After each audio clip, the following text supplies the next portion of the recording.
Mobile چلانے کی کھلی اجازت۔ تم اپنی بیٹیوں سے کیوں نہیں پوچھ سکتے یہ موبائل تیرے پاس کہاں سے آیا؟ اس میں تو 10 روپے کا بیلنس تھا، آج اس میں 3 مہینے کا نیٹ پیک کیسے پڑا ہے؟ اس میں تو تیری اماں اور خالہ کا نمبر تھا، اس میں 5 نمبر اور کہاں سے آئے ہیں؟ کیا آپ اپنی بیٹیوں سے یہ سوال نہیں کر سکتے ہو؟ تم اسکول تو ڈرائیور کے ساتھ گئی تھی، پھر آئی ہو کس کے ساتھ آئی ہو؟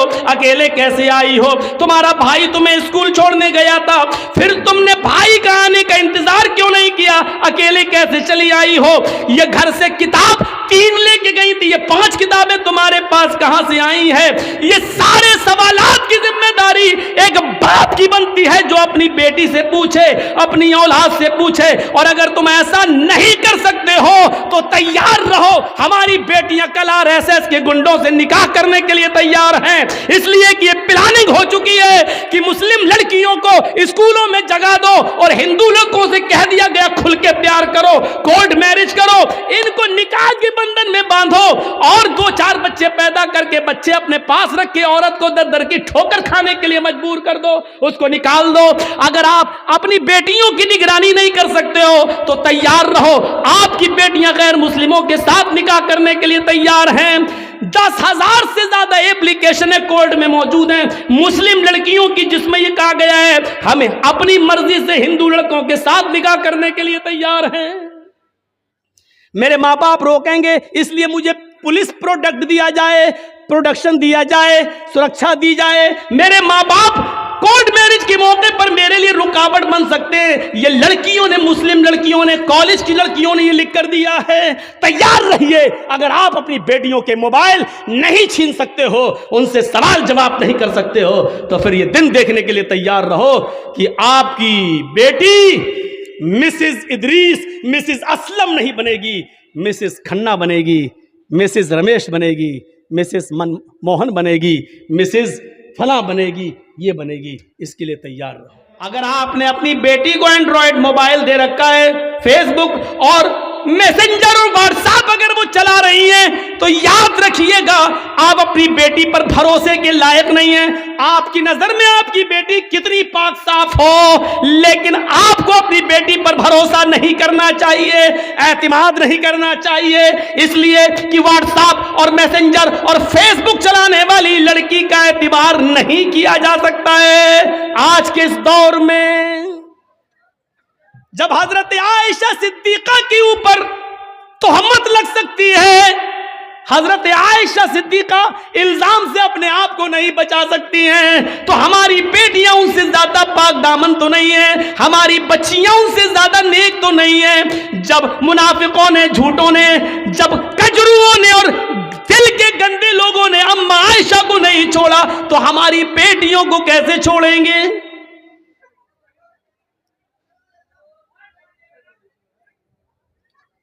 یہاں ہمیں غور کرنا چاہیے۔ حضرت زکریا علیہ السلام کو دیکھو، مریم علیہ السلام کو دیکھو، سورہ مریم پڑھیے، وہ محراب میں مسجد کے اندر ہے اور حضرت مریم کے پاس بے موسم پھل آ جاتا ہے۔ بے موسم پھل، آم کا موسم نہیں آم آیا، لیچی کا موسم نہیں لیچی آیا۔ زکریا جب مسجد میں داخل ہوتے ہیں، محراب کے اندر گھستے ہیں، دیکھتے ہیں کہ مریم جس کی میں کفالت کر رہا ہوں اس کے پاس یہ پھل موجود ہیں۔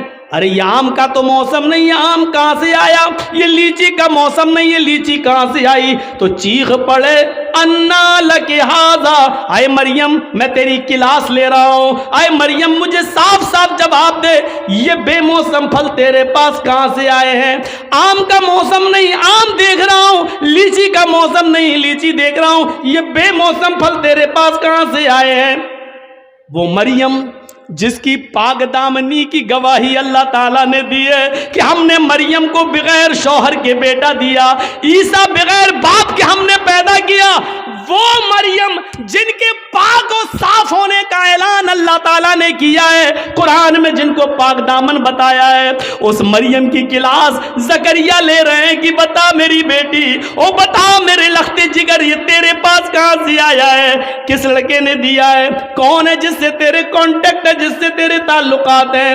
اللہ والی تھی، نیکی، فرما بردار تھی، اپنے سرپرست نہیں کر سکتی تھی، جس نے پال پوس کر مجھے اتنا بڑا کیا، اس کی عزت خاک میں نہیں ملا سکتی تھی۔ کہنے لگی آپ میرے اوپر شک نہ کریں، اے زکریا میرے اوپر ڈاؤٹ نہ کریں، قالت ہوا من عند اللہ، یہ کسی لڑکی کی طرف سے نہیں بلکہ اللہ کی طرف سے آیا ہے، یہ اللہ نے بھیجا ہے، یہ جنتی پھل ہے، کوئی فرشتہ دے کر گیا ہے، اس میں کسی لڑکے کا ہاتھ نہیں ہے۔ جب مریم سے پوچھا جا سکتا کہ یہ پھل کہاں سے آیا، تم اپنی بیٹیوں سے کیوں نہیں پوچھ سکتے یہ موبائل تیرے پاس کہاں سے آیا؟ آپ نے پوچھا؟ نماز پڑھی کہ نہیں پڑھی؟ بیٹے سے پوچھا؟ ہمارے نبی نے تو یہ کہا تھا نا جب بچہ 7 سال کا ہو جائے، بچے میں لڑکا لڑکی دونوں شامل ہے، جب بچہ 7 سال کا ہو جائے نماز پڑھنے کا حکم دو، لے کے جاؤ، نہیں پڑھے کوئی بات نہیں، کبھی پڑھے گا کبھی چھوڑے گا، لیکن جب 10 سال کا ہو جائے نماز نہ پڑھے تو اس کو مار مار کے لے جاؤ، مار مار کے نماز کی طرف لے جاؤ، پیٹو۔ 10 سال کے بعد لڑکے کو پیٹنا پڑے گا، نماز کے لیے مارنا پڑے گا، سزا دینا پڑے گی آپ کو اپنے بیٹے کو، کیونکہ وہ 10 سال کا ہو چکا ہے۔ 10 سال کے بعد باپ کی ذمہ داری بنتی ہے کہ وہ اپنے بیٹے کو نماز نہ پڑھنے پر مارے، پیٹے اور پھر مسجد میں لے جائے۔ آپ نے کیا ایسا؟ موبائل چلانے کی کھلی اجازت، چلاؤ اور بگڑو۔ قاضی شریح نے جو فیصلہ کیا اس فیصلے کو دیکھیے۔ حضرت عمر فاروق جب فجر کی نماز پڑھانے کے لیے کھڑے ہوئے تو ابو لولو نے، فیروز نامی آدمی نے، کسی بات پر وہ حضرت عمر سے ناراض تھا، اس نے خنجر میں زہر بجھا لیا تھا اور چھپ کر بیٹھا ہوا تھا منبر کے پاس۔ حضرت عمر نے جو ہی کہا اللہ اکبر، فوراً اس نے خنجر مار دیا۔ حضرت عمر فاروق کے پیٹ میں وہ خنجر لگتا ہے، اس نے نکالا تو پیٹ تھوڑا سا پھٹ جاتا ہے، ناف سے لے کر جہاں شرمگاہ ہوتی ہے یہاں تک، جب اس نے خنجر نکالا تو یہاں تک پیٹ پھٹ گیا، خون کا دھارا بہنے لگا۔ نمازیوں نے ابو لولو کو پکڑنا چاہا لیکن وہ بھاگنے لگا۔ ایک صحابی نے اپنی چادر اس کے اوپر پھینکی جس سے اس کا پیر الجھ گیا، وہ گر گیا۔ جب اس نے دیکھا کہ اب میں پکڑا جاؤں گا اور بچوں گا نہیں تو اس نے وہی زہر آلود خنجر اپنے پیٹ میں مار کر خودکشی کر لی اور مر گیا۔ لیکن حضرت عمر فاروق کو جب ہوش آیا تو ان کو دودھ پلایا جا رہا تھا، دودھ وہ منہ سے پیتے تھے، پیٹ سے باہر نکل جاتا تھا۔ شہد پلایا گیا تو شہد پیٹ سے باہر نکل گیا۔ جو چیز کھلائی اور پلائی جا رہی ہے وہ منہ سے تو کھلاتے تھے لیکن پیٹ سے باہر نکل جاتی تھی۔ اس حال میں کسی نے کہہ دیا امیر المومنین اب آپ فجر کی نماز کیسے پڑھیں گے؟ آپ پہلی رکعت میں تھے اور آپ کو خنجر مار دیا گیا ہے، آپ بے ہوش ہو کر زمین پہ گرے ہیں اور حالت آپ کی ہے کہ کھانا پانی پیٹ میں رک نہیں رہا ہے، آپ فجر کی نماز کیسے پڑھیں گے؟ حضرت عمر نے کہا پڑھوں گا، میری فجر کی نماز کیا ادا نہیں ہوئی ہے؟ کہا نہیں، پانی لاؤ، وضو بنایا، کھڑے ہو گئے، لوگوں نے کہا بیٹھ کے پڑھ لو، کہنے لگے نہیں نہیں ابھی کھڑے ہونے کی طاقت ہے۔ کھڑے ہو کر 2 رکعت نماز پڑھی اور نماز پڑھنے کے بعد فرمایا لوگو اگر یہ حالت کسی اور کی ہو جائے، کھانا پانی بھی پیٹ سے نکلنے لگے، اس حال میں بھی اگر نماز کا ٹائم ہو جائے، نماز کا وقت ہو جائے اور اس آدمی کو ہوش ہو تو نماز اس حال میں بھی پڑھنا پڑے گی۔ اگر اس حال میں ہوش ہے، پیٹ پھٹ جانے کے باوجود، کھانا پانی پیٹ سے نکلنے کے باوجود اگر ہوش ہے اور نماز نہیں پڑھتا ہے تو لا حظ فی الاسلام لمن ترک الصلاۃ، تو ایسے آدمی کا اسلام میں کوئی حصہ نہیں ہے۔ اس حال میں نماز نہ پڑھے تو اسلام میں حصہ نہیں ہے۔ جو تندرستی میں نماز نہ پڑھے وہ مسلمان بنا بیٹھا ہے۔ کتنے بڑے کبھی کسی کو کھڑا کر کے پوچھو کیا نام ہے؟ ضیاء الحق، حق کی روشنی۔ اچھا نماز پڑھی تھی عشاء کی؟ نہیں مولانا صاحب۔ ضیاء الحق نماز پڑھی؟ نہیں۔ اس حال میں نماز معاف نہیں ہے، نماز تو ہے ہی نہیں معاف۔ جرجی صاحب کو مودی کی یوگی کے کچھ گنڈے پکڑ لیں، کرسی پہ لے کے ہاتھ پیر باندھ دیں، اسی بیچ اذان کی آواز آ رہی ہو، اللہ اکبر اللہ اکبر، جرجیت صاحب ایک بار کہیں گے صاحب لنچنگ کرنے والوں مجھے مار رہے ہو مار دینا، لیکن مجھے 2 رکعت نماز پڑھ لینے دو۔ چھوڑتے ہیں تو ٹھیک، نہیں چھوڑتے ہیں تو کرسی پر بندے بندے ہمیں نماز پڑھنا پڑے گی۔ وضو کے لیے پانی دے دو، نہیں دیتے ہیں تو نیت سے وضو کرنا پڑے گا۔ اللہ وضو کے لیے پانی نہیں ہے، میں نے وضو کی نیت کر لی ہے، یہ وضو کی نیت ہی ہمارے لیے وضو ہوگی۔ ان سے کہا جائے گا کہ صاحب میرا چہرہ قبلے کی طرف کر دو، اگر وہ کرتے ہیں تو ٹھیک ہے، نہیں کرتے ہیں تو نیت کرنا پڑے گی۔ ہاں میرا چہرہ کھلا ہوتا تو قبلے کی طرف کرتا، لیکن میں بندھا ہوا ہوں اس لیے میں اسی طرف رک کر کے نماز پڑھ رہا ہوں۔ اے اللہ تو کسی قبلے کا محتاج تو نہیں ہے، تو میری دل کی نیت اچھی طریقے سے جانتا ہے۔ لیس البر ان تولوا وجوہکم قبل المشرق مغرب، یہ آیت آپ کے ذہن میں آنی چاہیے، لیکن نماز اس وقت بھی پڑھنا پڑے گی۔ قبلے کی طرف چہرہ نہیں ہے کوئی بات نہیں، جہاں تمہارا چہرہ ہے اس طرف کر لو۔ اللہ اکبر کہہ کر ہاتھ نہیں اٹھ رہے ہیں بن رہے ہیں تو زبان سے اللہ اکبر کہہ لو۔ وضو کے لیے پابندی ہے، پانی نہیں دیا جا رہا ہے تو نیت وضو سے کر لو۔ چہرہ قبلے کی طرف نہیں کرنے دیا جا رہا تو جہاں چہرہ ہے وہیں کر لو، اور الفاظ ادا کرتے رہو، لیکن نماز اس حال میں بھی پڑھنا پڑے گی جبکہ معلوم ہے کہ موت ہمارے سر پہ منڈلا رہی ہے، لیکن اس حال میں بھی نماز تمہارے اوپر معاف نہیں ہے۔ نماز کا وقت ہو گیا ہے، آپ کو اس حال میں نماز پڑھنا پڑے گی۔ یہ سختی ہے اسلام میں، لیکن نرمی بھی تو ہے۔ وضو کے لیے پانی نہیں مل رہا تو یہ نہیں کہا گیا نہیں رسی توڑو کرسی توڑو لیکن لاؤ پانی، نہیں ہے، نیت کر لو۔ یہ آسانی بھی تو ہے، قبلے کی طرف چہرہ نہیں کرنے دیا جا رہا کوئی بات نہیں، جہاں چہرہ اسی طرف رک کر کے نماز پڑھو۔ ہاتھ نہیں اٹھ رہے کوئی بات نہیں، ایسے ہی پڑھو، زبان سے جملے ادا کرو لیکن کرو۔ یہی تو اسلام ہے، اور کیا ہے اسلام؟ کچھ مسئلے ایسے ہیں، ایک شخص آیا ہمارے پاس، مولانا صاحب میں 25ویں روزے کو اسلام لایا ہوں، مسلمان ہوا ہوں، تو مجھے تو 5 ہی روزے ملے ہیں، میں نے رکھ لیے ہیں، تو کیا جو 25 روزے میرے چھوٹ گئے ہیں کیا وہ مجھے رکھنا پڑیں گے؟ میں نے کہا تمہارے کہاں چھوٹے ہیں؟ گیا پانی ہے، اڑتا ہوا آیا سیدھے چلا گیا۔ بہت اچھا ناشتہ کھلایا آپ لوگوں نے۔ چلیے اب سنیے مسئلہ۔ ایک شخص 25 تاریخ کو 25ویں روزے کو اسلام لاتا ہے، مان لیجیے کوئی غیر مسلم ہے، ہندو ہے، عیسائی ہے، کرسچن ہے، یہودی ہے، جینی ہے، 25 روزے کو اگر مسلمان ہوتا ہے تو کیا 25واں روزہ مسلمان ہوا، 25 چھوٹ گئے، 24 روزے چھوٹ گئے، تو اب اس کو کتنے مل رہے ہیں؟ 25 26 27 28 29 اور 30 کا چاند ہوا تو 30، 5-6 روزے مل رہے ہیں۔ تو شریعت یہ کہتی ہے کہ جتنے مل رہے ہیں اتنے ہی رکھے گا وہ، جو اس کے چھوٹ گئے ہیں وہ اس کے تھوڑی چھوٹے ہیں، کیونکہ وہ مسلمان تھا ہی نہیں، اس پر اس وقت اسلام کے قانون نافذ ہو ہی نہیں رہا تھا، اس نے کلمہ ہی نہیں پڑھا تھا، کلمہ تو اس نے 25ویں روزے کو پڑھا ہے، اس لیے جتنے روزے باقی ہیں وہ رکھے گا، اور جو چھوٹ گئے ہیں 24-25 وہ نہیں رکھے گا، کیونکہ اس وقت وہ مسلمان تھا ہی نہیں جب رمضان کا مہینہ آیا۔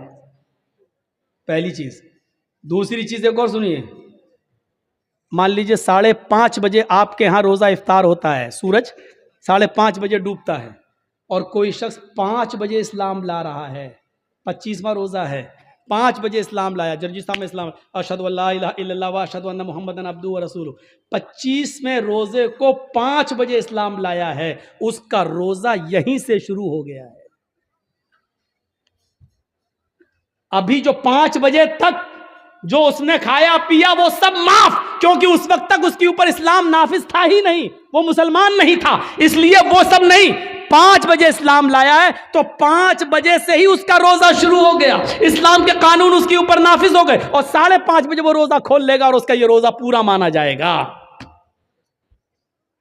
25واں روزہ آدھا گھنٹہ رکھا لیکن پورا 25واں روزہ مانا جائے گا۔ اب 25واں جوڑا جائے گا، 26واں رکھے گا، 27واں 28واں 29واں 30واں یہ رکھا جائے گا، اور اس سے پہلے جو چھوٹ گئے وہ ایک بھی اس کو نہیں رکھنا پڑیں گے، کیونکہ اس وقت تک وہ مسلمان نہیں تھا۔ ان مسئلوں کو ذہن میں رکھیے، یہ چھوٹے چھوٹے مسئلے ہیں، اپنے ذہن میں ان مسئلوں کو رکھیے اور یاد کریے۔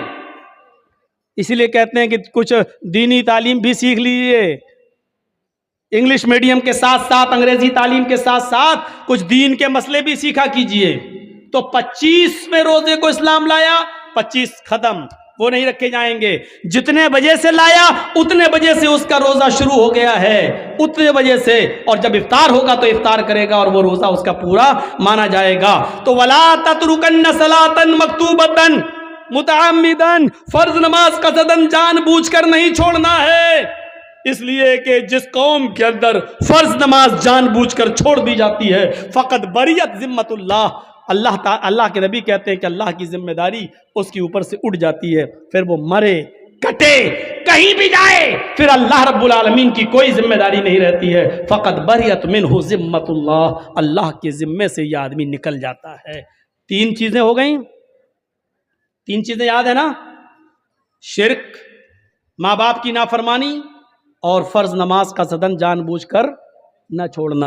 چوتھی چیز بھی ہمارے سماج کا بہت بڑا حصہ، سنیے گا، وَلَا تَشْرَبَنَّ خَمْرًا فَإِنَّهُ رَأْسُ كُلِّ فَاحِشَةٍ، اور ہرگز کبھی شراب مت پینا، اس لیے آگے کا جملہ فَإِنَّهُ رَأْسُ كُلِّ فَاحِشَةٍ، اس لیے کہ یہ ہر گندی چیز کا دروازہ ہے، شراب ہر گندی چیز کا دروازہ ہے۔ یہ جملہ بڑا خطرناک ہے جو اللہ کے نبی نے کہا کہ شراب مت پینا، یہ تو ٹھیک ہے لیکن شراب ہر گندی چیز کا ٹھکانہ ہے، ہر گندی چیز کی جڑ ہے۔ یہ جملے بڑے قابل غور ہیں۔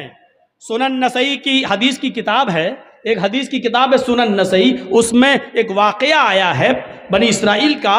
اس زمانے میں ایک بہت بڑا نیک آدمی رہتا تھا، بہت بڑا نیک آدمی، پکا سچا نمازی اور عابد، عبادت گزار، تہجد گزار، ساری عبادتیں کرتا تھا، نیک آدمی۔ لیکن اس زمانے میں اس کے گاؤں کی ایک عورت بیوہ ہو چکی تھی، اس کا آدمی مر چکا تھا۔ اس عورت کی نظر اس نیک آدمی کے اوپر تھی کہ اس کو کسی طرح اپنے گھر بلایا جائے اور اس کے ساتھ زنا کیا جائے۔ سنیے نوجوانوں، تمہارے مطلب کی بات ہے، اب شراب کی بات آ گئی تو تم اٹھ کے جانے لگے ہو۔ سنو عبرت لو۔ تو اس عورت نے اپنی لونڈی سے، اپنی خادمہ سے کہا کہ بہانے سے اس نیک آدمی کو، اس عبادت گزار کو بلاؤ اور کہہ دو کہ کسی معاملے میں ہماری مالکن کو گواہی لینی ہے تم سے۔ بیچارے کو بلایا گیا، وہ نیک آدمی، اور سنو، تہجد گزار، نمازی، 5 وقت کا عبادت گزار، وہ آدمی اس لیے آ گیا کہ اس عورت کو کسی معاملے میں ہماری گواہی چاہیے، جو سچی گواہی ہوگی میں دے دوں گا، جو معلوم ہوگا وہ میں بتا دوں گا، اور جو نہیں معلوم ہوگا اس سے میں اجتناب کر لوں گا۔ یہ شخص نیک عبادت گزار وہاں جاتا ہے، اور جانے کے بعد اس لونڈی نے ایک دروازہ کھولا، دروازہ جیسی اندر گئی ان کو لے کر، یہ دروازہ بند ہو جاتا ہے۔ وہ کہتی ہے اگلے والے دروازے میں چلو، دوسرا دروازہ کھلتا ہے، یہ نیک آدمی دوسرے دروازے میں جاتا ہے، دوسرا دروازہ اپنے آپ بند ہو جاتا ہے۔ کہتی ہے آگے والے دروازے میں ہماری مالکن ہے، یہ تیسرے دروازے میں داخل ہوتا ہے، تیسرا دروازہ بند ہو جاتا ہے۔ اسی طریقے سے وہ 4 یا 5 دروازے کے بعد وہ اس لڑکی کی مالکن کے پاس پہنچ جاتا ہے جو حسن و جمال کی دیوی تھی، بڑی خوبصورت تھی، اور جس کا پتی مر چکا تھا، جس کا ہسبینڈ مر چکا تھا۔ کیا دیکھتا ہے یہ نیک آدمی، یہ عبادت گزار آدمی، اس عورت کے پاس ایک خوبصورت لڑکا بھی بیٹھا ہوا ہے، چھوٹا سا بچہ ہے، تقریباً 5-6 سال کی، 7-8 سال کی عمر ہوگی، اس سے زیادہ نہیں۔ خوبصورت بچہ اس کے پاس ہے، اور شراب کا ایک پیالہ بھی اس کے پاس رکھا ہوا ہے، اور چھری بھی رکھی ہوئی ہے۔ اس عورت نے کہا دیکھو میں نے کسی گواہی اواہی کے لیے تمہیں نہیں بلایا ہے، میں نے تمہیں صرف اس لیے بلایا ہے کہ ادنو منی، میرے قریب ہوئیے اور میرے ساتھ زنا کیجئے، مجھے تم سے اپنی پیاس بجھانی ہے۔ اس آدمی نے اپنے دونوں ہاتھوں کو کان پہ رکھا اور کہنے لگا واللہ یہ کام مجھ سے نہیں ہو سکے گا، تمہیں معلوم ہے کہ میری پوری زندگی عبادت میں گزر گئی ہے، مجھے دھوکے سے یہاں بلایا گیا ہے۔ اس عورت نے کہا ہاں یہی سمجھو کہ مجھے دھوکے سے بلایا گیا ہے، میں نے آپ کو بلایا ہے، اب آپ کے پاس 3 آپشن ہیں، ان میں سے ایک کام کریے آپ، نہیں تو زندہ نہیں جا سکتے آپ یہاں سے،